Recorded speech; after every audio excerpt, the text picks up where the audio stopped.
இன்னைக்கு என்ன தலைப்பில் பேசலான்னு கேட்டபோது நீங்களே சொல்லுங்கன்னாங்க. நான் சொன்னேன் விருந்தும் மருந்தும் அப்படின்னு சொன்னேன்.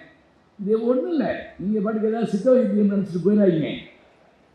விருந்துன்னா என்ன அப்படின்னா, நமக்கு ஏற்படுற மனமகிழ்ச்சி, அந்த பொழுதை ரொம்ப மகிழ்ச்சியாகவும் சந்தோஷமாகவும் விருந்து சாப்பிட்றப்ப இருக்கக்கூடிய அந்த மகிழ்ச்சி இருக்குல்ல, அது மாதிரி சில புத்தகங்கள் இருக்கும், சந்தோஷமாக படிப்போம். மருந்துன்னா என்ன தெரியுங்களா? மருந்து கெட்டதில்லை, உடம்புல இருக்கக்கூடிய நோயை போக்குவது. இப்போ நமக்கு மனதில் ஏதேனும் குழப்பங்கள் இருந்தால் அந்த குழப்பங்களை தீர்த்து கொள்வதற்கு நாம் என்ன செய்வோம் அப்படின்னா, வேறு வழி இல்லைங்க, புத்தகங்கள் தான் படிக்கணும். மகாத்மா காந்தி ஒரு முறை லியோ டால்ஸ்டாய்க்கு ஒரு கடிதம் எழுதினாரா. எப்படி? அவர் குருநாதர் லியோ டால்ஸ்டாய் எழுதுகிறாரு, நான் மன குழப்பங்களால் வருத்தப்பட்டிருக்கிறேன், தாங்கள் ஏதேனும் அதற்கு ஒரு வழி சொல்ல வேண்டும். அவர் உடனே அந்த கடிதம் எழுதுகிறாருங்க.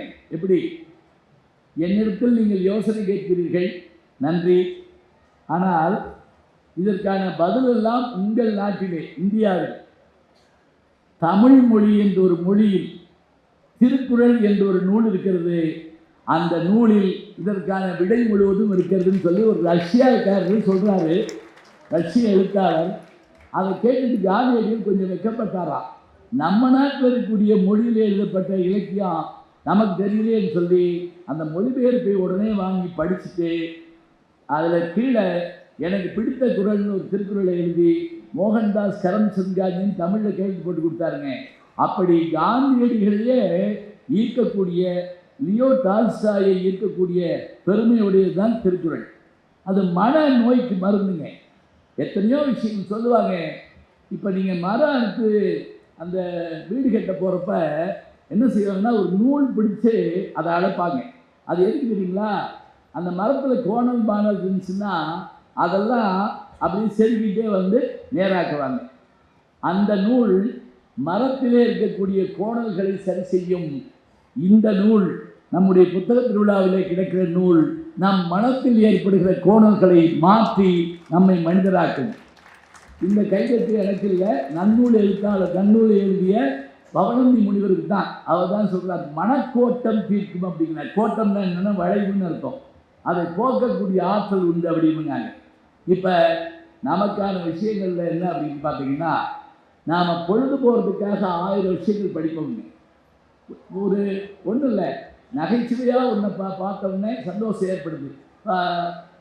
எழுத்தாளர் மாலன் அவர்கள் சொன்னாங்க பாருங்க, மதுரையில் வந்து அந்த மனைவியின் கூந்தலுக்கு மனம் இருக்கான்னு சொல்லிட்டு அந்த பாட்டு குறுந்தொகைகள் 2வது பாட்டு, குங்குதேர் வாழ்க்கை அஞ்சிலை தும்பி காமம் செப்பாது கண்டது மொழியும். அதில் ஒரு சுவாரஸ்யமான செய்தி இருக்குது. நான் ஏற்கனவே சொல்லியிருக்கேன், இருந்தாலும் பரவாயில்ல, சொல்லித்தான் ஆகணும், வழி இல்லை. ரொம்ப நாளைக்கு முதல்ல திருவாரூரில் ஒரு ஆசிரியர் வகுப்பில் பாடம் நடத்துகிறாரு. 8ஆம் கிளாஸோ 9ஆம் கிளாஸோ பாடம் நடத்துகிறாரு. இந்த பாட்டை நடத்தி விளக்கம் சொல்கிறாரு. அதில் கேட்டுக்கிட்டு இருந்த பையங்களில் பல பையனையும் நல்லவன் தூங்கியிருக்கான். அவன் பாட்டுக்க சில பேர் என்ன வேணாலும் சொல்லிக்கொண்டு உட்காந்துருக்கான். நான் படிக்கிறப்போ ஒரு பையன் ஹாஸ்டலில் படுத்துங்கிறப்ப கூட ஒரு வாத்தியாரை பேரை சொல்லி அவரை கூப்பிட்டுவாங்க. ஏன்னா அவர் நடத்தினா தான் அவனுக்கு தூக்கம் வரும். அப்படி ஒரு அவன் அடிக்ட் ஆகிட்டான். அவர் குரலை கேட்டால் தான் அவனுக்கு தூக்கம் வரும். இருக்கட்டும், ஒரு கணவன் தூங்கிட்டு இருந்திருக்காங்க, அந்த மனைவி வந்து அடித்து எழுப்பியிருக்காங்க. அவன் அதிர்ச்சியாகி எந்திரிச்சு என்னன்னு கேட்டுக்கான், தூக்க மாத்திரை சாப்பிடாம படுத்துட்டீங்க அப்படின்னு. தூக்கம் வந்தால் விட வேண்டியது தானே, கடமையை செய்கிறாங்களாம். நல்ல வேளை கரைச்சி காதில் ஊற்றாம போச்சு அந்த அம்மா. இப்போ ஒரு பையன் எந்திரிச்சு ஒரு கேள்வி கேட்டிருக்காரு. என்ன கேள்வி தெரியுமா? சிவபெருமான் மனுஷனாக தான் வந்தார். அந்த பாட்டு எழுதி கொடுத்தார்ல கருமிக்கு, சிவபெருமான் மனுஷனாக தான் வந்தார். நக்கீரர் மனுஷன் தான். மனுஷனுக்கு மனுஷன் என்ன சண்டை?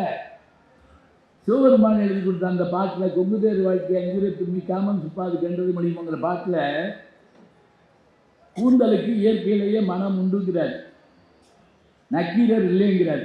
இதுதான் வாய் சண்டை முட்டுது. அது நீங்கள் திருவிளையாடல் பார்த்துருந்தாலே தெரிஞ்சிருக்கும். அதில் வந்த உடனே எவன் இந்த பாட்டுக்கு குறை சொன்னது, அவன் இவன் என்ற ஏகவசனம் வேண்டாம். முத்துராமன் என்று சொல்லுவார், பலவீனமாக பேசுவார் பாவம். உடனே ஒரு கோபத்தோடைய யார் இந்த கிழவன் அப்படிப்பார். முத்தமிழ் சங்கத்தின் தலைமை புலவன் நக்கீர், ஓ கீரனா அப்படின்னு ஒரு எகத்தாரமா, என்ன குற்றங்கண்டி அவர் சொல்லுவார், முதற்கண் பாடல் இயற்றியது யார், யாம் இயற்றினோம். எழுதிய நீர் வராமல் மற்றவரிடம் கொடுத்தனுப்ப காரணம் அது நடந்து முடிந்த கதை.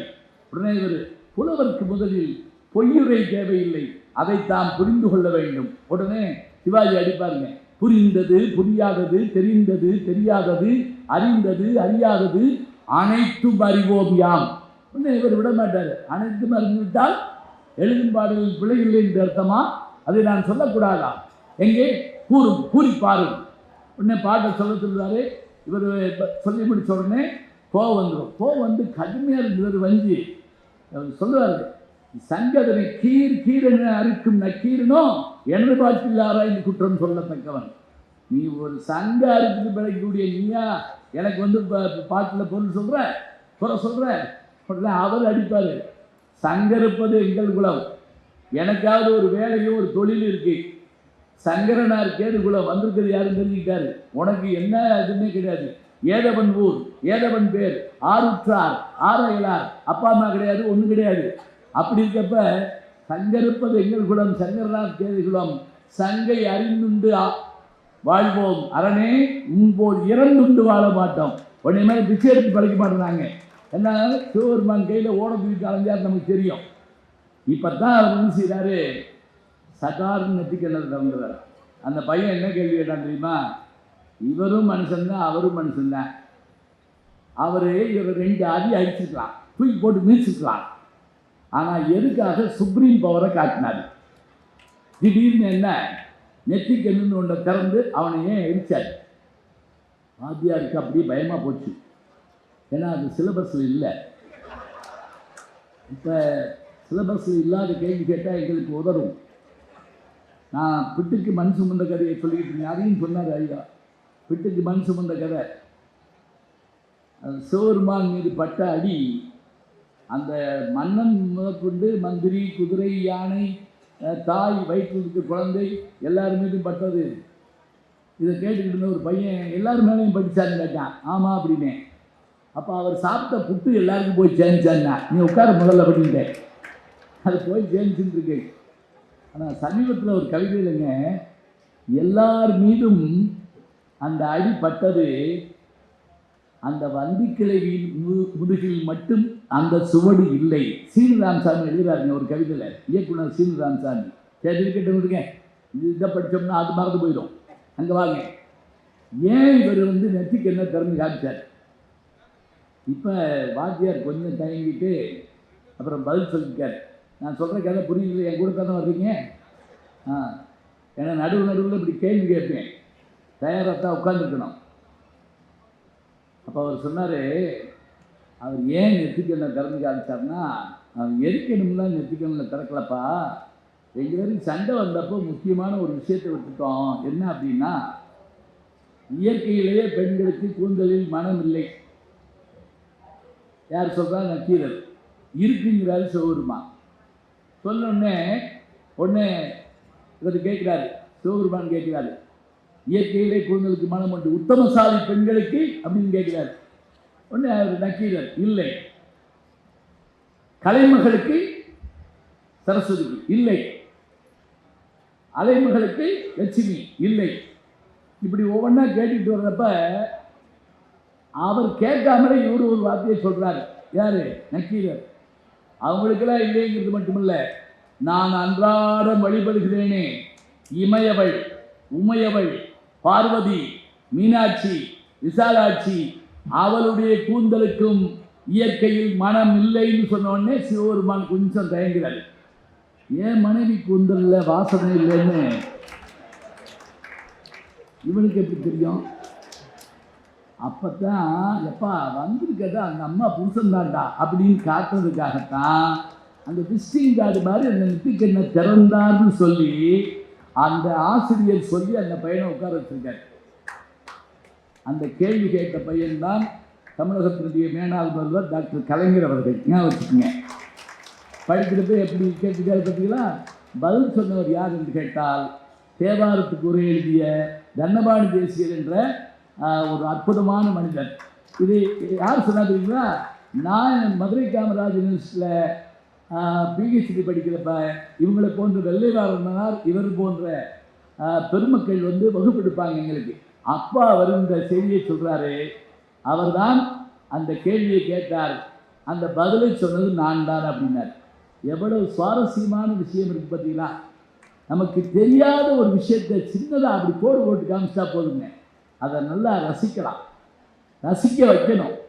அப்போ தான் அந்த அந்த விருந்து சாப்பாடு எப்படி இருந்துச்சு அப்படின்னு கேட்டால் அது ஒவ்வொன்றா சொல்ல சொல்ல சொல்ல நமக்கு பசிக்கணும். பொதுவாக விருந்துக்கு போய் வியாதிக்காரன் பக்கத்தில் உட்காரக்கூடாதுப்பாங்க. அது என்ன வியாதிக்காரன்னு வேற ஒன்றும் இல்லைங்க. எனக்கு ஒரு அனுபவம். ஒரு கல்யாண வீட்டில் சாப்பிட உட்காந்துருக்கோம். என் முன்னாடி இலக்காரரு எது வந்தாலும் வேணாங்கிறாரு. அவன் அல்வா கொண்டு வந்தான், சுகர் நோ, அவன் எனக்கு வைக்காமல் போயிட்டான். உருளைக்கிழங்கு வறுவல் வேணாம், வாயு, எனக்கு வைக்காமல் போயிட்டான். இப்போ அந்த ஆள் வச்சு நான் சாப்பிடாம வந்தேன். இது மாதிரி இருந்தால் எப்படி இருக்க முடியும்? விருந்து சாப்பிட்ற போது நமக்கு அது எப்படி இருக்கணும் அப்படின்னா அப்படி மகிழ்ச்சியாக இருக்கணும். அது அடுத்தவங்கிட்ட சொல்கிற போது நல்லா இருக்கும். தாய் ஒருத்தி இருக்கிறாள், அவள் உறங்காமல் இருக்கிறாள். இந்த வார்த்தை சொன்னார் பாருங்க. அது கொஞ்சம் அதிகமாக சொன்னால் கூட நந்தி கிளம்பகம்னு ஒரு நூல் இருக்குது. இப்படிலாம் ஒரு நூல் இருக்கான்னு கேட்கக்கூடாது. இங்கே இத்தனை ஸ்டால் இருக்குது. நான் பேச பேச பேச போய் பார்த்துட்டு வந்துடணும், வாங்கிட்டு வந்துடணும், என்கிட்ட கையெழுத்து வாங்கணும். அப்போ தான் நான் நம்புவேன். உண்மையை சொல்கிறேன். ஒரு புத்தக திருவிழாவில் நான் பேசுகிற போது சகலகலாவல்லி மாலைன்னு ஒரு நூலை பற்றி சொல்கிறேன். குமரகுருபரர் காசியில் இருக்கக்கூடிய அந்த மன்னன்கிட்ட போய் மடம் கட்டுவதற்கு பணம் கேட்பதற்காக, அவருக்கு தமிழ் தெரியாது, இவருக்கு இந்துஸ்தானி தெரியாது. இவர் என்ன பண்ணுறாரு, சரஸ்வதியை வேண்டுறாரு. 10 பாட்டு, சகலகலாவல்லி மாலை 10 பாட்டு. அதை பாடிட்டு அந்த மன்னனுக்கு புரியுதுமாறு போய் பேசி அந்த பணம் வாங்கி அந்த அந்த மடத்தை கட்டுறார் காசியில். நான் இப்போ காசி போயிட்டு வந்தேன், அங்கே அதை பார்த்தேன், அந்த மடத்தை பார்த்தேன், அந்த பாடின இடத்த பார்த்தேன். 2 புலவர்கள் தாங்க கங்கைக்கரையை தாண்டி அந்த பக்கம் போனவங்க. ஒருவர் 16ஆம் நூற்றாண்டு 17ஆம் நூற்றாண்டில் வாழ்ந்த குமரகுருபரர். மற்றவர் யாருன்னு கேட்டால் நம்முடைய கவிஞர் மகாகவி என்று அழைக்கப்படுகின்ற பாரதியார். அவர் தான் 4 வருஷம் காசியில் இருந்தார். இந்த இடத்துல குமரகுருபரர் மடம் கொஞ்சம் தள்ளி போனவங்க பாரதியாருடைய மாமாவுடைய வீடு அங்கே இருக்குது. நான் 2க்கும் போயிட்டு வந்தேன். இருக்கட்டும், அது ஒரு சந்தோஷம். இப்போ குமரகுருபரர் பாடின அந்த 10 பாட்டு இல்லையா, இந்த 10 பாட்டை நான் ஒரு நாள் வகுப்பில் சொல்கிறேன். சொல்லிவிட்டு இந்த 10 பாட்டை மனப்பாடம் பண்ணால் நான் ஒரு பேனா பரிசு கொடுப்பேன்னு சொன்னேன். 60 பேர் கொண்ட வகுப்பு. எனக்கு என்ன நம்பிக்கை தெரியுமா? எவனும் படிக்க மாட்டான், நமக்கு பேனா மிச்சம். என் சோதனை காலம் 60 பேர் ஒப்பிச்சுட்டாங்க 10 பாட்டை. 60 பேர் ஒப்பிச்சுட்டான். எப்படி யாருக்கு என்ன ஆகாரம் தெரியுமா? நான் வந்து மயிலாடுதுறையில் போய் பேச போயிருக்கேன். அங்கே தர்மபுரம் ஆளுநை கல்லூரியில் பேசுகிறேன். திடீர்னு சிஓ வர்றான்னு கத்துறாங்க. கல்லூரிக்கு இருக்குதா சிஓ வர்றாருன்னு யோசிச்சா 2-3 வேன் வருது. அவர் இறங்கி வேகமாக வந்து என் காலப்பட்டு நின்றார். நான் நடுங்கி போனேன். பார்த்தா அவர் என்னுடைய மாணவர்.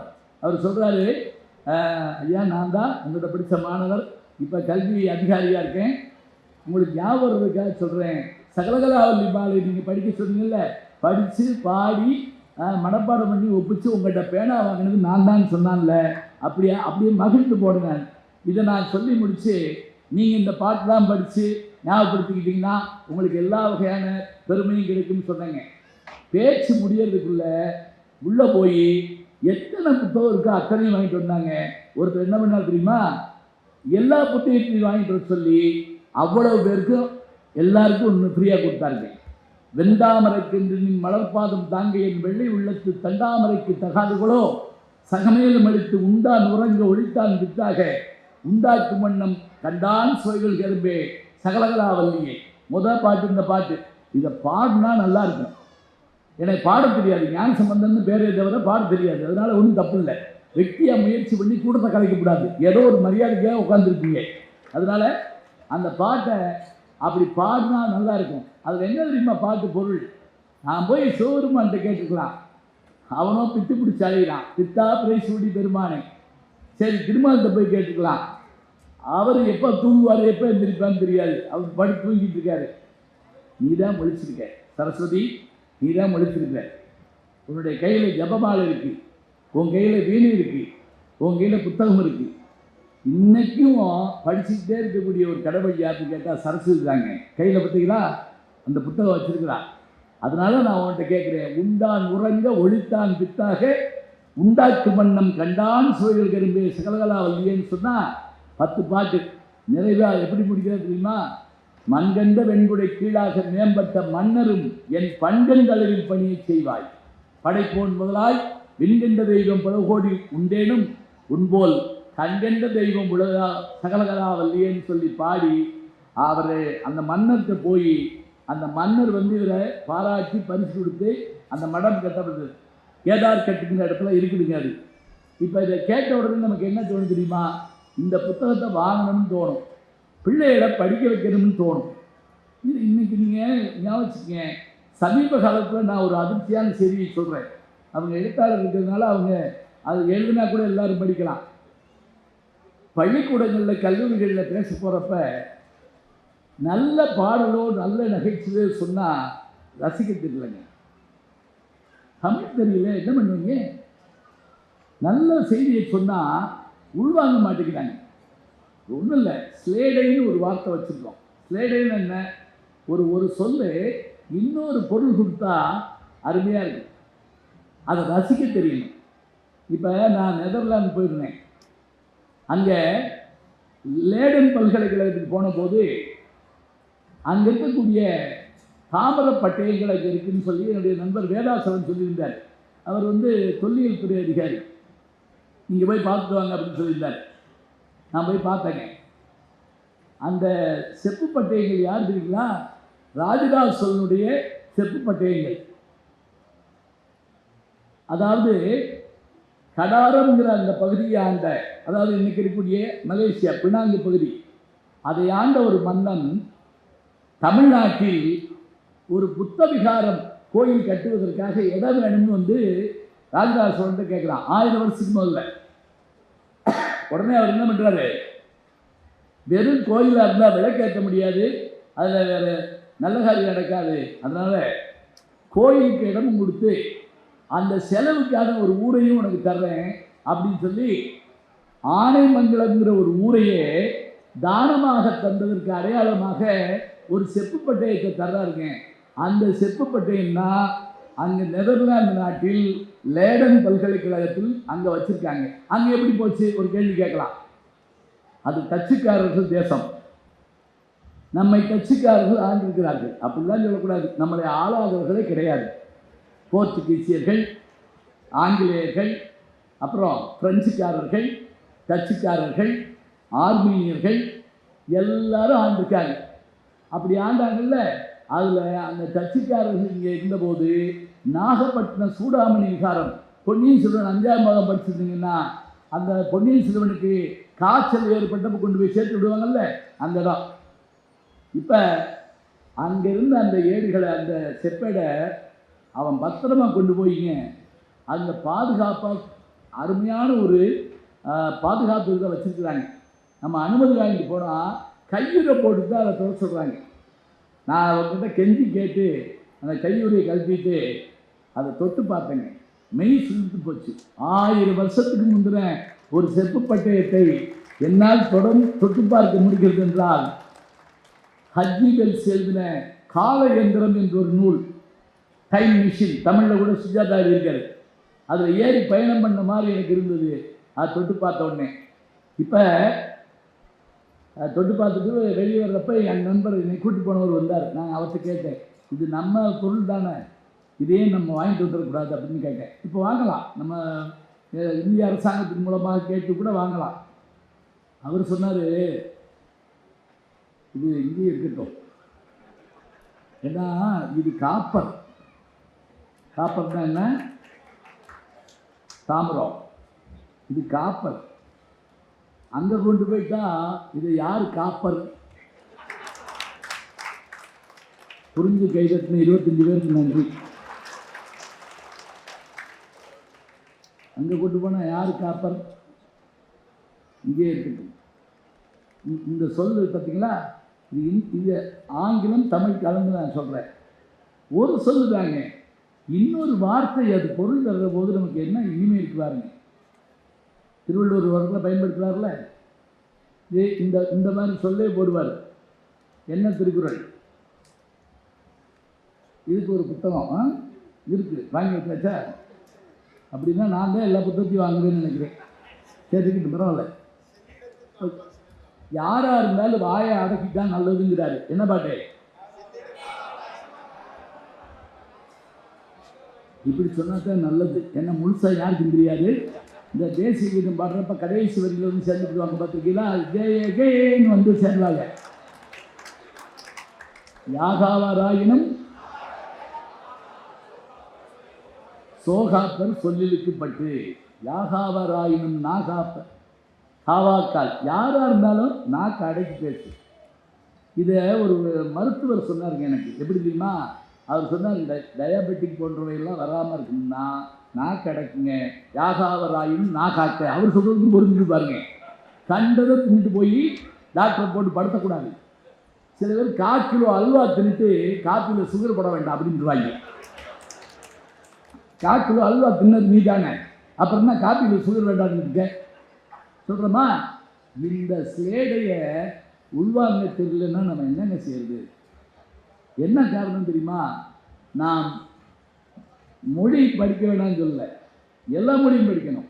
33 மொழிகள் தெரிந்த ராகுல சாங்கித்யாயினை நான் படிச்சுட்டே இருப்பேன். இப்போ அவருடைய வாழ்க்கா முதல் கங்கை வரை யாருத்தாலும் எத்தனை பதிப்பு வந்திருக்குன்னு சொல்ல முடியாது. அவருக்கு 33 மொழிகள் தெரியும், தமிழ் உள்பட. சென்னைக்கு வந்திருக்காருங்க. சென்னைக்கு வந்தவர் அது எழுதுறாரு, மயிலாப்பூர் குளத்தில் குளித்தேன், கூவம் நதியில் மக்கள் குளித்து விட்டு போவதை நான் பார்த்தேன் எழுதுறாரு அவர். அவர் வந்து தமிழில் அதுக்கு ப்ரூஃப் நான் திருப்பி தரேன்னு வாங்கிட்டு போகிற அளவுக்கு தைரியம் உள்ளவர். எல்லா மொழியும் படிக்கணும், எல்லா மொழியும் படிக்கணும். நம்ம மொழியை ரசிக்க வேண்டாமா? மதம் பரப்பு வந்த பாதிரிமார்கள் நம் மொழியை பார்த்து படித்து விட்டு இந்த மொழிக்கு ஈடேது நிகழ்ன்னு சொல்லி அவர்கள் தமிழ் படித்தார்கள். அதனால் வீரமாமுனிவர் சதுரகயாளியை உருவாக்கினார். ஜி போப் திருவாசகத்துக்கு அதை மொழிபெயர்த்ததோடு மட்டுமல்லாமல் அதை நமக்கு எளிமையாக்கி தந்தார். இதே போல் நம்ம வரிசையாக எல்லாத்தையும் பார்க்குறோம். கால்டுவெல் ஒப்பலக்கணம் எழுதுறான்னு பார்க்குறோம். இதெல்லாம் என்ன? அவர்களுக்கு தாய்மொழி இது இல்லை, ஆனால் அவங்க படித்தாங்க. நமக்கு தாய்மொழி இதுதான், நாம் படிக்கலை. ஏன்னா இது வேலை கிடைக்குமா அப்படின்னு முதல்ல ஒரு கேள்வி கேட்குறோம். வேலை கிடைக்கிறதுக்காகவா படிக்கிறோம்? யோசிச்சு பாருங்கள். வேலை கிடைக்கிறதெல்லாம் இருக்கட்டுங்க, படிக்கிறதுங்கிறது எதுக்காக தெரியுமா? அது பதவி உயர்வுக்காக, பணத்துக்காக, அதெல்லாம் தாண்டி ஒன்று இருக்குங்க. அது உயிருக்காகுங்க. இந்த உயிர் மகிழ வேண்டும் என்று சொன்னால் ஒரு கவிதையால் மகிழும், ஒரு எழுத்தால் மகிழும், ஒரு சொல்லால் மகிழும். அதான் வேணும். அப்போ இந்த மாணவர்கள் மற்றவர்கள் வந்து ரசிக்க தெரியாமல் உட்கார்ற போது நமக்கு ரொம்ப வேதனையாக இருக்குது. ஒரு கவிதையை சொன்னால் உள்வாங்க தெரியலங்க, ஒரு ஸ்லேடையை சொன்னால் உள்வாங்க தெரியல. அதுவும் நான் ரொம்ப எளிமையான ஸ்லேடை சொல்கிறேன். அப்பா இதையாவது கேட்டுக்கப்பா. இப்போ உதாரணமாக வகுப்பில் பாடம் நடத்துகிற வாத்தியார் ஒரு பாட்டை சொல்லி இதை பாடுனா நல்லா இருக்குன்னு சொல்லியிருக்காரு. இப்போ அவங்க சொன்னாங்களே, கண்ணன் பாட்டில் நேரம் மிகுந்தது இன்னும் நித்திரையின்றி உங்கள் நினைப்பு தெரியவில்லை கூத்தடிக்கிறீர். இந்த பாட்டை பாடுறப்ப எவ்வளோ இனிமையாக இருக்குங்கிற விஷயம் நீங்கள் பாடி கேட்டால் தெரியும். நான் அந்த வாத்தியார் சொல்லியிருக்காரு, இந்த பாட்டை பாடுனா நல்லா இருக்குன்னு சொல்லியிருக்காரு. ஸ்லேடுக்கு உதாரணம் சொல்கிறேன். அப்போ ஒரு பையன் எங்கிருந்து கேட்டானா, ஐயா உங்களுக்கு பாடம் தெரியுமா? அப்படி தானே கேட்கணும். அவன் என்ன கேட்டான் தெரியுமா? ஐயா நான் உங்களை பாடையில் பார்க்கணுங்கய்யா. எப்படி இருக்கும் பாருங்க. இன்னொருத்தர் எழுந்திரிச்சு எப்போ பார்க்கலாம்யா அப்படின்னா அவர் தான் வாரமாக போவார். இப்போ பாருங்க, பாடுகிற போதுங்கிற ஒரு சொல்ல அவன் இன்னொரு பொருளில் அடிக்கிற போது நமக்கு எத்தனை ஆச்சரியமாக இருக்குது பாருங்க. நான் நந்திக்கிழமை ஏன்னு தெரியுமா? அதில் அந்த தலைவி ஒவ்வொரு முறையும் தலைவன் வந்துட்டான்னு தெரிஞ்சுட்டு இரவு குறின்னு பேர். இரவு குறின்னா இரவு ராத்திரி வந்து பார்க்குறது. அவன் முதல்ல கள்ளக்கொண்டி எறிவான், சத்தம் கேட்கும், இது எந்திரிப்பா, அம்மா என்னம்மா அப்படிப்பா, தண்ணி குடிக்க போகிறேன் முதல் வார்த்தை. ரெண்டாவது தடவை அவன் அங்கேருந்து ஒரு சவுண்டு கொடுப்பான், எந்திரிப்பா என்ன அப்படின்னு கேட்பா, அம்மா ஒன்றும் இல்லை கழிவறைக்கு போகிறேன். எப்படி அம்மாட்ட வலிக்கு சொல்ல முடியும்? நான் ஒருத்தனை வர சொல்லியிருக்கேன், வெளியே நிற்கிறேன் சொல்ல முடியுமா? முடியாது. மூணாவது தடவையே அவன் ஏதோ ஒரு சிக்னல் கொடுத்த உடனே இதை எந்திரிக்க போகிறதுக்குள்ளே பார்த்தா அம்மா எந்திரிச்சு உட்காந்துருக்கா. அப்போ இவன் மனசுக்குள்ள என்ன செய்யறா தெரியுமா? இந்த ஊரில் நாய் தூங்கினாலும் தூங்கிறோம், ஆனால் என் தாய் தூங்க மாட்டேங்கிறாங்க. நாய் துஞ்சிலும் தாய் துஞ்சால் அப்படின்னு மனக்கலக்கத்தோடு பேசுகிறாங்க. இதே நந்தி கிளம்புறதுல தான் ஒரு பாட்டு இருக்கு, என்ன தெரியுங்களா? அந்த காலத்தில் அந்த திருமணமானவர்கள் சில நேரங்களில் அந்த பரத்தையர் வீட்டுக்கு போகிறாங்கங்கிற விஷயத்தை நம்ம பார்க்குறோம். இதில் சிலப்பதிகாரத்தில் கூட அந்த கோவலன் வந்து மாதவி வீட்டுக்கு போனான் அப்படிங்கிறது. அப்படி போயிட்டு வர்றான்ல, அப்படி போயிட்டு வரக்கூடிய அவன் மறுநாள் காலையில் மனைவிட்ட வழிவான் பாருங்க, எங்கே போனேன் நேற்றிரவு அப்படின்னா எப்படி சொல்லுவேன்? ஒரு மாதிரியா லூசு மாதிரி பிரிச்சிருக்கான். சரி, நீ எங்கே போனேன்னு சொல்ல வேண்டாம், அந்த வீட்டில் பாட்டு பாடினியான்னு கேட்டிருக்கான். இவனுக்கு பெருமையாக சந்தோஷம் தாங்க முடியாமல் கேட்டுருப்பா போலன்னு நினச்சி ஆமாம் அப்படின்னா நினச்சேன் அப்படின்னா அவ என்ன நினச்ச?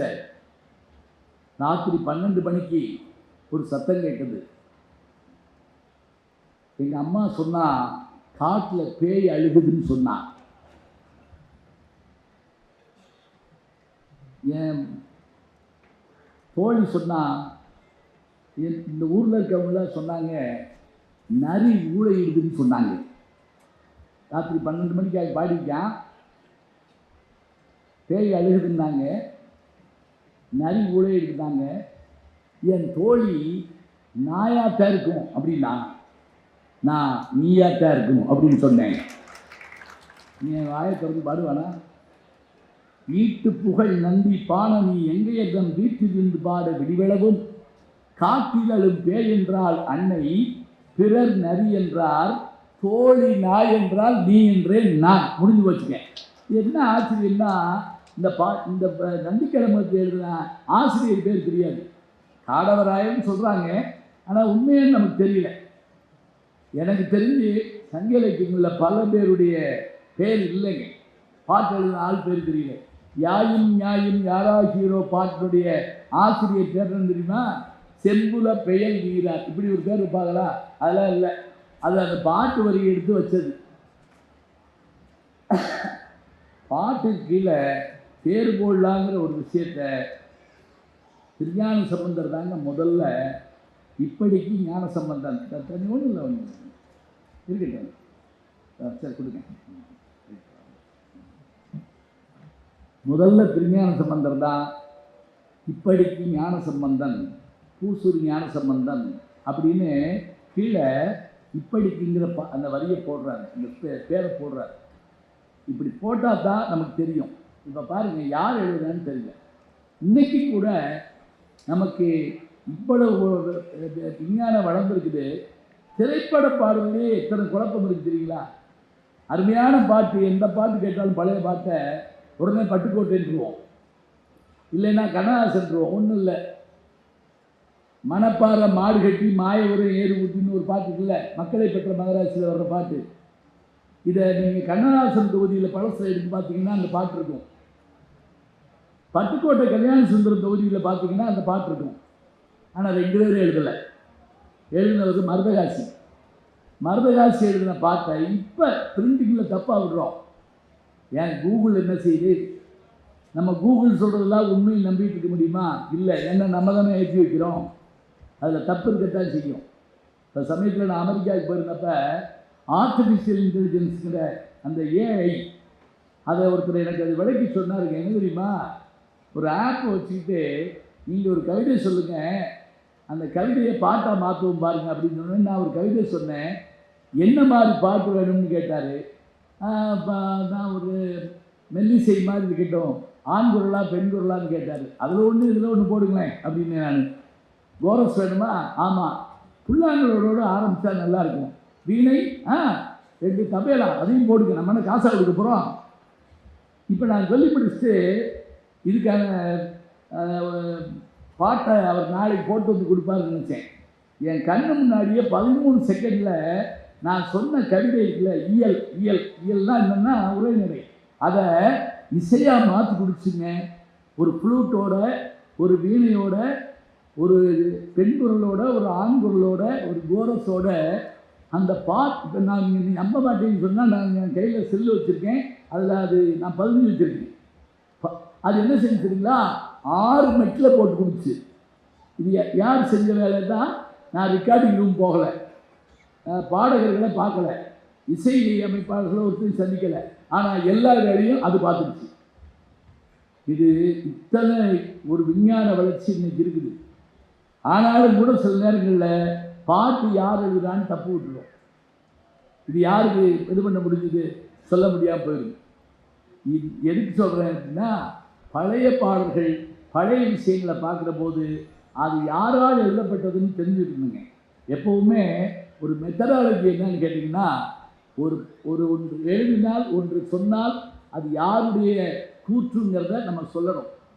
இப்போ நான் என்கிட்ட ஒரு 65 பேர் எம்பில் பட்டம் வாங்கியிருக்காங்க, 16 பேர் டாக்டர் பட்டம் வாங்கியிருக்காங்கன்னா, முதல்ல என்ன பார்ப்போம்னா, அவங்க என்ன மெத்தடாலஜி ஃபாலோ பண்ணியிருக்காங்கன்னு பார்ப்போம். அதில் சொல்கிற மாதிரி அது இருக்கணும்னு நம்ம நினைப்போம். அதில் முக்கியமாக என்னென்னா, மேற்கோள் காட்டுறப்ப இன்னாருடைய கூற்றுன்னு சொல்லணுங்க. அது மட்டும் இல்லை, அந்த புத்தகத்தை பிப்ளியோகிராஃபியில் பின்னாடி நமக்கு எடுத்து காட்டணும். பக்கம் இத்தனை, வரி இத்தனைன்னு சொல்லணும். இன்றைக்கி அது செய்யறதே இல்லை. மேடையில் பல பேர் யார் கவிதையாவது எடுத்து வந்து வச்சுக்கிட்டு அவங்க கவிதை மாதிரி சொல்கிறாங்க. அது முறையாகாது. பாட்டை சொல்லணும். சொல்கிறதா இருந்தால் அது பொருள் வேணும். இப்போ நான் சொன்னேன்ல, இப்போ நான் இந்த பாட்டு சொன்னோடனே நீங்கள் எல்லோரும் ஒரு சந்தோஷமாக சிரிச்சிங்க. இது ஒரு சின்ன விருந்துன்னு வச்சுக்கங்களேன். இதே நேரத்தில் ஒரு அரிய மருந்தாக இருந்தால் என்ன செய்யணும் அப்படின்னா, ஒரு காரியத்தில் வெற்றி அடையணும்னா என்ன செய்யணும் அப்படின்னா, அதுக்கு மோட்டிவேஷனல் ஸ்பீச் பார்க்குறோம். அது பெரும்பாலும் தமிழில் எழுதுனா யாரும் படிக்கிறது இல்லை. அது வெறும் ஆங்கில புத்தகமாக வாங்கி படித்தா தான் அவங்க என்றார் எலியட்ஸ், என்றார் பீச், என்றார் ரிச்சர்ட்ஸ் அப்படி சொன்னால் தான் ஒத்துக்கிறாங்க. என்றார் முனியாண்டினா ஒத்துக்கிற மாட்டேங்கிறாங்க. போங்க, அவர் விறகு கடை வச்சுருக்காரு அப்படின்றாங்க ஒரே வார்த்தையில். ஏன் நம்மளால யோசிக்க மாட்டாங்களா? இப்போ நான் சொல்கிறேங்க, ரொம்ப அழகாக சொல்கிறாரு ஒரு இது. நீ ஒரு காரியத்தில் ஜெயிக்கணும்னா என்ன செய்ய தெரியுமா? முதல்ல உடம்பு வழியை பார்க்காது. உடம்பு வழியை பார்த்தேன்னா நீ என்ன ஜெயிக்க மாட்ட. இப்போ உங்களுக்கு தெரியும், ஒலிம்பிக் பந்தயங்களில் ஜெயிச்சு காட்டக்கூடிய உசைன் போல்ட், 3 முறை ஹார்ட்ரிக் அடித்த உசைன் போல்ட் கால் வலிக்குதுன்னு சொல்லி உட்கார்ந்துருக்க முடியுமாங்க? 3 முறையும் அவரை ஜெயித்தார். வேறு யாரையும் ஜெயிக்க விடலை. அவர் கால் வலின்னு சொல்ல முடியுமா? இல்லை. அடுத்து, சாப்பாட்டை மாத்திரம் எதிர்நோக்கி உட்கார்ந்துருந்தா நம்ம வேலை நடக்குமா? கிராமத்தில் கடைகளில் பார்த்துருக்கேங்க, அந்த வியாபாரி மதியானம் 1 மணி 2 மணி வரைக்கும் விற்றுக்கிட்டே இருப்பாருங்க. 4 மணிக்கு சாப்பிட உட்காருவார். அண்ணாச்சி கருப்பட்டி வேணுமே, பக்கத்துலேயே ஒரு இதில் தண்ணி வச்சுருப்பாருங்க. அப்படியே கை கழுவிட்டு வந்து அதை எடுத்து கொடுப்பாருங்க. பசியை பற்றி கவலைப்பட மாட்டார். தூக்கம், நான் கரெக்டாக தூங்கிடுவேன், தூக்கட்டும், அதை பற்றி பரவாயில்ல. ஆனால் நோக்கம் சரியாக இருக்கிற போது தூக்கத்தை கொஞ்சம் விளக்கி தாங்க வைக்கணும். அதை நம்ம நிறைவேற்றணும்னா பார்க்கணும். சில பேர் எங்கேயும் தூங்கிடுவாங்க, பொறாமையாக இருக்கும். நான் பஸ்ஸில் பயணம் பண்ணுறேன் அப்படிலாம், சில பேர் பஸ்ஸில் ஏறினோடனே செல்லமாக நம்ம தோளில் பட்டு தூங்குவாங்க. பார்த்துருக்கீங்களா? அசஞ்சாமனா கூட வைவாங்க. ஒரு இடத்துல உட்காருயா அப்படின்னு கேட்டான். நான் ஒரு தடவை மதுரையிலேருந்து கோயம்புத்தூர் போகிறதுக்காக பஸ் ஏறி உட்காந்துருக்கேன். என் கூட ஏறின ஒருத்தன் கேட்டான், நீங்கள் பழனியா? ஆமாம். கோயம்புத்தூரா? ஆமாம். எந்த ஊரியான்னு கேட்டான். ஐயா கோயம்புத்தூர் ஐயா, சொல்லு, எதுக்கு கேட்குற அப்படின்னு. இல்லை, பழனி வந்தால் என்னை எழுப்பி விடுங்க சொல்லிட்டு என் தோளில் படுத்து தூங்கிட்டாங்க. நான் 3.5 மணி நேரம் முழிச்சிருந்து பழனி வரவும் அவனை எழுப்பி ஐயா பழனி, ஐயா பழனி நான் கத்தி வந்துருச்சான்னு எந்திரிச்சு சாமியை கும்பிட்டு படுத்துக்கிட்டான். அவன் சாமி கும்பிட என்னையும் நேர்ந்து விட்டுருக்கான். இப்போ தெரியுதா? இப்படி தூங்குதா ஒரு வேலை நடக்குமா? இல்லை. அது மட்டும் இல்லைங்க, ஒரு சின்ன விஷயத்தில் யாராவது அவமானப்படுத்திட்டா அதை நினச்சிக்கிட்டே வாழ்நாள் பூரா இருக்கும். அது வேண்டியது இல்லைங்கிறாங்க. அவமானங்கள் வரதான் செய்யும். அதை மட்டுமே மனசுக்குள்ள வச்சுக்கிட்டு இருந்தால் ஜெயிக்க முடியுமா? இல்லை. அப்புறம் நான் பெரிய ஆளாக வர வேண்டியவங்க, எனக்கு எந்த அங்கீகாரம் கிடைக்கல அப்படின்னு சிலர் கவலைப்படுவாங்க. அதெல்லாம் எதிர்பார்க்காதப்பா, நீங்கள் பெரிய ஆளாக வருவேங்கிறத நீயே சொல்லிக்கோ. இப்படி பல செய்திகளை உள்ளடக்கி ஒரு பாட்டு இருக்குங்க. யார் தெரியுமா? குமரகுருவர் நீதி நெறி விளக்கம். உங்களுக்கு இருக்கு, எனக்கு இருந்திருக்கு இந்த பாட்டு. நீங்கள் நான் உள்பட சாய்ஸில் விட்டுருப்போம், அவ்வளோதான். என்ன பார்த்தது? ஜெயிக்க வேண்டும் என்று நினைப்பவர்கள் பசியை நோக்க மாட்டார்கள், தூக்கத்தை பற்றி கவலைப்பட மாட்டார்கள், உடல் வலி பற்றி நினைக்க மாட்டார்கள், அவமானங்களை கண்டு அஞ்ச மாட்டார்கள், ஆதங்கத்தால் வருந்த மாட்டார்கள், பிறர் பாராட்டவில்லையே என்று அவர்களுக்கு ஒருபோதும் கவலை இல்லை. ஏனென்றால் அவர்கள் நோக்கம், அவர்களுடைய இலக்கு ஒன்றுதான். மெய்வருத்தம் பாரார், பசி நோக்கார், கண் துஞ்சார், எவ்வவர் தீமையும் மேற்கொள்ளார், செவ்வி அருமையும் பாரார், அவமதிப்பும் கொள்ளார், கர்மமே கண்ணாயினார். இவ்வளவுதாங்க. கர்மமே கண்ணாயினார் தான் செய்ய வேண்டும் என்று நினைத்து விட்டால் அவர்கள் பசி, முதல்ல மெய்வருத்தம் பாரார், ரெண்டாவது பசி நோக்கார், கண் துஞ்சார், அடுத்தவனுக்கு தீமை செய்யக்கூடிய நேரம் இருக்காதாங்க. அதுதானே வாழ்க்கை. எப்போ பார்த்தாலும் பிறருடைய தீமையை நினச்சிக்கிட்டு இருந்தால் நம்மளால் வாழ முடியுமா? சொல்லுங்க பார்ப்போம். இல்லை. அவமதிப்பும் கொள்ளார். இப்படிப்பட்டவர்கள் தான் ஜெயித்து காட்டுவார்கள். இந்த பாட்டை நான் பல இடங்களில் எங்கே போய் சொல்லுவேன் தெரியுங்களா? மோட்டிவேஷனல் வகுப்பில் சொல்லுவேன். நீ ஜெயிக்கணும்னா இந்தந்த விஷயங்களை கையில் வச்சுக்கோ, மனசுக்குள்ளே வச்சுக்கோ. இதை வச்சுட்டா என்ன செய்யும்? ஜெயிக்கணும். சில பேர் கேள்வி கேட்பாங்க, எல்லா பாட்டும் நீங்கள் சொல்கிறீங்க, அது மறந்து போயிருக்குங்க அப்படிங்கிறாங்க. இன்னொன்று, மனப்பாடம்லாம் பழசுங்க அப்படின்னு தட்டினா வந்துட்டு போகுது, இதில் இருக்கு அப்படி சொல்லக்கூடாதுங்க. இப்போ நீ ராமாயணமோ பாரதமோ பேச கூப்பிட்றீங்கன்னு வைங்க, நான் உள்வாங்கிட்டு உங்கள்கிட்ட பேசணுமே தவிர ராமாயணம் 6 காண்டத்தையும் கொண்டு வந்து அடுக்கி பாலகாண்டம், அயோத்தி காண்டம், ஆரண்ய காண்டம், கிஷ்கிந்த காண்டம், சுந்தரகாண்டம், அதே சமயத்தில் யுத்தகாண்டம், அதுவே ஒரு 6 புத்தகம் இருக்கு. அண்ணாமலை யூனிவர்சிட்டி படிப்பு.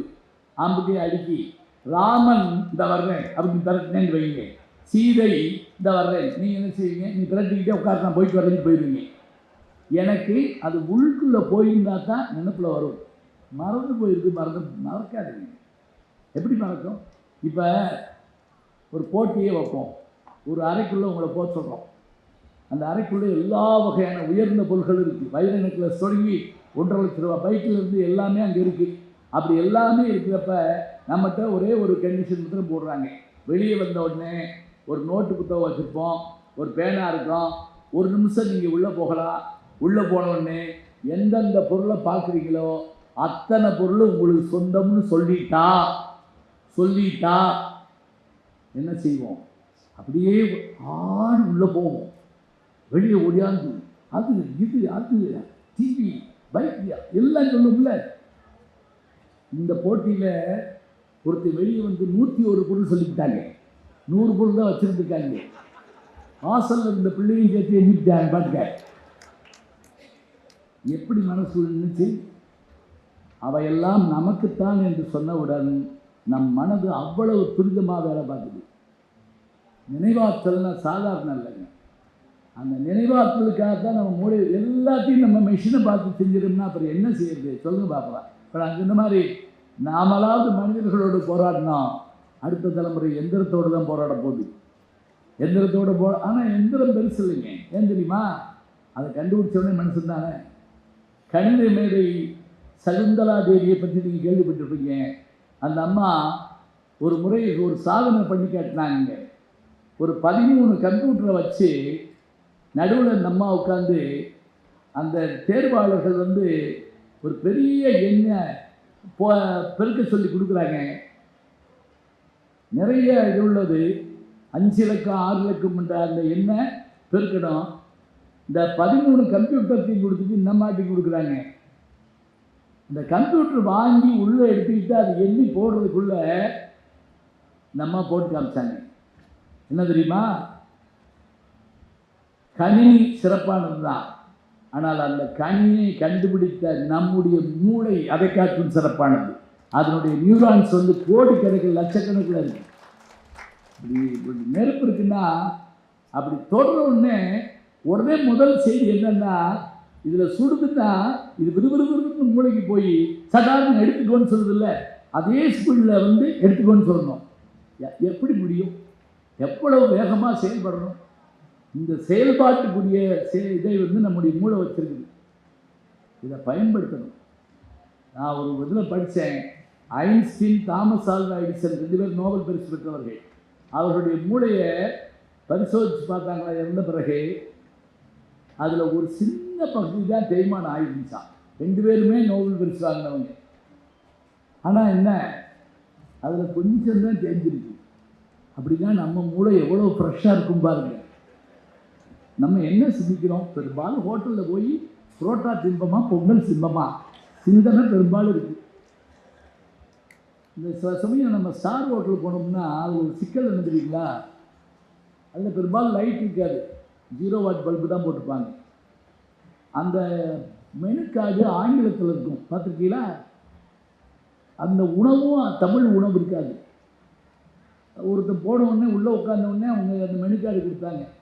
அது 5ஆம் கிளாஸ் இங்கிலீஷ் புத்தகம் மாதிரி இருக்குது. அப்படியே பரட்டிக்கிட்டே இருந்திருக்காங்க, கண்ணும் தெரியல, லைட் இல்லை.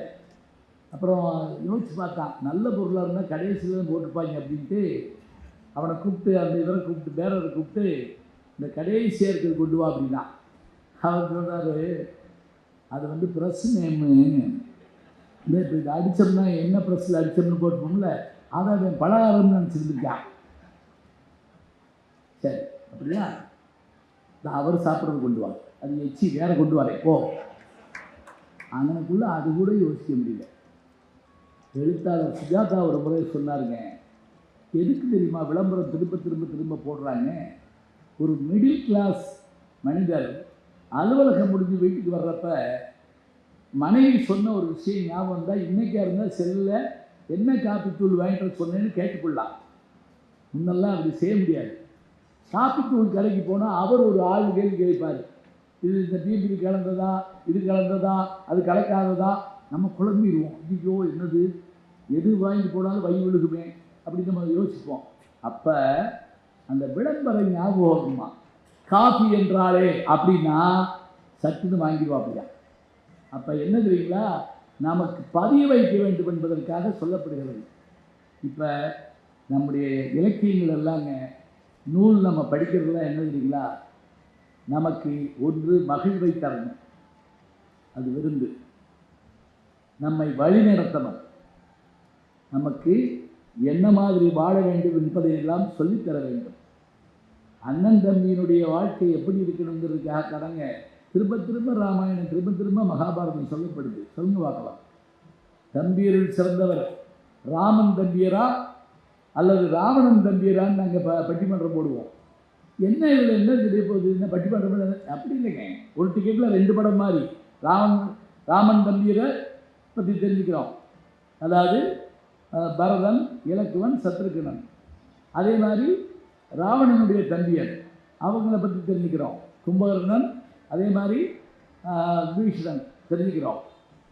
இவங்களில் யார் சிறந்து அவங்க பேசுகிறப்ப, அது நடுவர் யோசித்து சொல்கிறப்ப எப்படி இருக்கும்? ஆசாயான சம்பந்தம் போன்றவர்கள்லாம் அந்த தீர்ப்பு சொல்கிறப்ப, குற்றக்குடி அடிகளார் போன்றவங்க தீர்ப்பு சொல்கிறப்ப அப்படி உட்கார்ந்து கேட்போம். திருச்சி வானொலியில் அந்த காலத்தில் அதை அவ்வளோ அழகாக ஒளிபரப்புவாங்க. அப்படியே நேருக்கு நேரம் கம்பெனிகள் கேட்குற மாதிரி நமக்கு இருக்கும். அப்போ என்ன தெரியுங்களா, அவன் விபீஷணன் போய் கும்பகர்ணன் சொல்கிறான், என்ன நீ வந்துரு, ராமன் நல்லவன், நம்ம அண்ணன் தப்பு பண்ணான் கேட்கல, நான் சொன்னேன் கேட்கல, நீ சொன்ன கேட்கல, நீ பேசாமல் வாங்கினேன். அதுக்கு அவன் கும்பகர்ணன் சொல்கிறான், அவன் பெரிய இதானவன், அவன் முண்டாடன், அப்படி தானே சொல்கிறான். அவன் மாதிரி ஒரு மனம் உள்ளவன் யாரும் இல்லைங்க. அது சொல்கிறான், தம்பி என்ன சொல்கிற நீ, அண்ணன் செத்து கிடக்கிறத பார்த்து நம்ம உயிரோடு இருக்கலாமாடா? என்னடா, அவன் சாப்பிட்ட மிச்சப்பாலாக நம்ம சாப்பிட்டோம். அவன் அம்மாட்ட சாப்பிட்டது போக மிச்சம் இருந்த பால் தான் நீயும் நானும் சாப்பிட்டோம். அதோடு மட்டும் இல்லை, அவன் இறந்த பிறகு நம்ம வாழ்கிறோங்கிற ஒரு வாழ்க்கையை நான் நினச்சி பார்க்கலாம். ஆனால் நீ போ, நீ இருக்க வேண்டாம், நீ அங்கே போ. ஏன் தெரியுமா? எல்லாரும் போயிட்டா நம்ம வம்சம் இல்லாமல் போயிருந்தான். போ சொல்லி பார்க்குறாங்க. அண்ணன்ட்ட எவ்வளோ வாதம் நான் தெரியுமா? பேசுவது மானமிடை, பேணுவது காமம், பூசுவது மானிடரை நன்று நம்ம குற்றம். பேச்செல்லாம் பெரிய பேச்சு பேசுகிறாருன்னே, நீ போய் மனுஷன் கொண்டாட்டியை போய் தூக்கிட்டு வரலாமா அப்படிலாம் சொன்னாங்க. எல்லாம் சொல்லிட்டு கடைசியில் அவன் இறந்து விழுகிறான். அப்பா, அவனுடைய முகம் சிதைக்கப்படுது. யாருக்காக? அண்ணனுக்காக. இந்திரஜித்தனுடைய மரணமும் இதே மாதிரி தான். அவன் அப்பாட்ட எல்லாம் வந்து சொல்கிறான், அப்பா அந்த பெண்ணை விட்டுருப்பா, வேணாம்ப்பா, சொன்னா கேளுப்பா. கேட்கல. இவன் கேட்குறான், டேய் உன்னையும் நம்பி போர் தொடங்குன்னு நினைக்கிறியா? இன்னைக்கு நம்ம சொல்லுவோம் தெரியுமா? சம்பாத்தியத்தில் வாழ்கிறோம்னு நினைக்காதா சொல்கிறோம்ல. என்னையை நோக்கி நெடும்பகை தேடிக்கொண்டேன், யாரையும் நினச்சி நான் தொடங்கலடா, இந்த போர் எனக்காக நான் தொடங்கணும்டா. இந்திரஜித்தன் போகிறான். போயிட்டு நான் திரும்பி வரமாட்டேன்ப்பா, நான் வரலனாலும் நீ அந்த சீரியை வச்சுட்டு நீ நல்லா இருப்பா சொல்கிறாங்க. அங்கே அவனுடைய அந்த போரில், மாயப்போரில் தோற்று போகிறான். அவன் யாகம் செய்கிற இடத்துல போய் விபீஷணன் காட்சி கொடுத்த உடனே லட்சுமணன் என்ன பண்ணுறான்? அவனுடைய தலையை அறுத்துடுறாங்க. அந்த தலையை அந்த குரங்குகள் கொண்டு ஓடியாந்து அப்படி தூக்கி போட்டு விளையாடுது, கால் பந்து மாதிரி. இப்போ இறந்துட்டாங்கிற செய்தி அவனுடைய மனைவி சுலோச்சனை, ரொம்ப பேருக்கு அந்த பேர்லாம் தெரியாது, சுலோச்சனை. அந்த சுலோச்சனை போய் தன்னுடைய கணவனுடைய உடம்பு கிடக்குது, தலையை காணோம், கேட்குறா, நாங்கள் எங்கேயாவது கிடக்கும் போ அப்படின்றா. போய் எடுத்துடுறாங்க. கையில் வச்சுட்டு அழுதுட்டு கேட்குறா, ஒரு வார்த்தை எங்கள் அப்பாட்ட சொல்லிட்டீங்கன்னா எங்கள் அப்பா படையெடுத்து உங்களை காப்பாற்றிருக்க மாட்டாரா? இப்போ இறந்த தலை பேசுமான்னு கேட்கக்கூடாது. பேசுகிறதா கூட அந்த பெண் கற்பனை பண்ணிக்கலாம். இந்த இறந்து போனவங்க ஒரு வார்த்தை பேசிட மாட்டாங்களான்னு சில பேர் கதறுவாங்கல்ல. இதே வார்த்தை கண்ணகி கோவலன்கிட்ட போய் கதற போது, நீ என்னோட இறந்துடாத இருன்னு நம்ம ஒரு வார்த்தை சொன்னதாக சிலப்பதிகாரத்தில் வருது. இது சூப்பர் நேச்சுரல்பாங்க, இயற்கை இறந்த நிகழ்ச்சிம்பாங்க. ஆனால் நமக்கு எங்கள் அப்பா கடைசியாக சொன்னது அப்படின்னு ஒரு வார்த்தை சொல்கிறோம்ல, அப்படியான எண்ணம் உண்டு. அந்த கதை சொல்லுது, சொல்கிறா, எங்கள் அப்பாட்ட ஒரு வார்த்தை சொல்லியிருந்தா உங்களை எங்கள் அப்பா காப்பாற்றிட்டாங்க. அந்த தலை பேசுதுங்க, கொன்னதே உங்கள் அப்பன் தானடி அப்படிங்குது. யார் தெரியுதா? இலக்குவன் யார் என்று கேட்டால் அவன் ஆதிசேஷனுடைய வடிவம். ஆதிசேஷன் யாருன்னா திருமால் படுத்திருக்கக்கூடிய அந்த பஞ்சனை. அந்த ஆதிசேஷனுடைய மறுவடிவம் தான் லட்சுமணன். அந்த இந்த ஆதிசேஷனுடைய மகள் தான் யாருன்னு கேட்டால் இந்த சுலோச்சனை. அவளை தான் இவன் கல்யாணம் பண்ணுறான். ஒரு வார்த்தை எங்கள் அப்பாட்ட சொல்லியிருந்தா அவர் காப்பாற்றிடுவாங்க. சொன்னதே உங்கள் அப்பன் தாரணின்னு சொன்னோடனே அப்படியே அலறிடுறாங்க. சுலோச்சனா சரி என்று சங்கரதாஸ் சுவாமிகள் எழுதின நாடகத்தில் நீங்கள் பார்க்கலாம். நாடக உலகினுடைய ஆசான் அவருக்கு பேர். நாடக உலகினுடைய தந்தை யார் என்று கேட்டால் பம்மல் சம்பந்தமுடியார். 100க்கும் மேற்பட்ட நாடகங்கள் எழுதினவர். அது மட்டும் இல்லைங்க, அன்னைக்கு சொன்ன விஷயத்தை இப்போ கேட்டாலும் நம்ம கண்ணு கலங்கணும், அது ஒரு வெற்றி. இன்னைக்கு நம்ம சிரிச்சு முகழணும், அது ஒரு வெற்றி. பிரதாபமதியார் சரித்திரம் முதல் நாவல் 1879. அதில் வர்ற ஜோக்கை இன்னைக்கு சொன்னாலும் நம்ம சிரிக்கலாம். அதில் ஞானாம்பாள் கதாநாயகி, பிரதாபமதியார் கதாநாயகன். இவன் கொஞ்சம் மக்கி, அவள் கொஞ்சம் அறிவாளி. பேரே பாருங்க, ஞானாம்பாள். அப்போ பாத்தியார்ட்ட அடி வாங்கிட்டு இந்த கதாநாயகன் கேட்பான் அவர்கிட்ட, எப்படி தமிழில் உயிரெழுத்து எத்தனை அப்படின்னு கேட்பான். அவன் உடனே கரெக்டாக சொல்லுவாள், 12 அப்படின்பா. தலையில் அடிச்சுக்கிடுவான். 50ன்னு சொன்னதுக்கே அந்த தமிழ் வாத்தியா என்னை போட்டு அடித்தான். நீ 12ன்னு சொல்கிற, பொண்ணையை கொல்ல போகிறான். என்ன சொல்கிறது? எப்போ எழுதுனது இப்போ திருப்பி வருதா?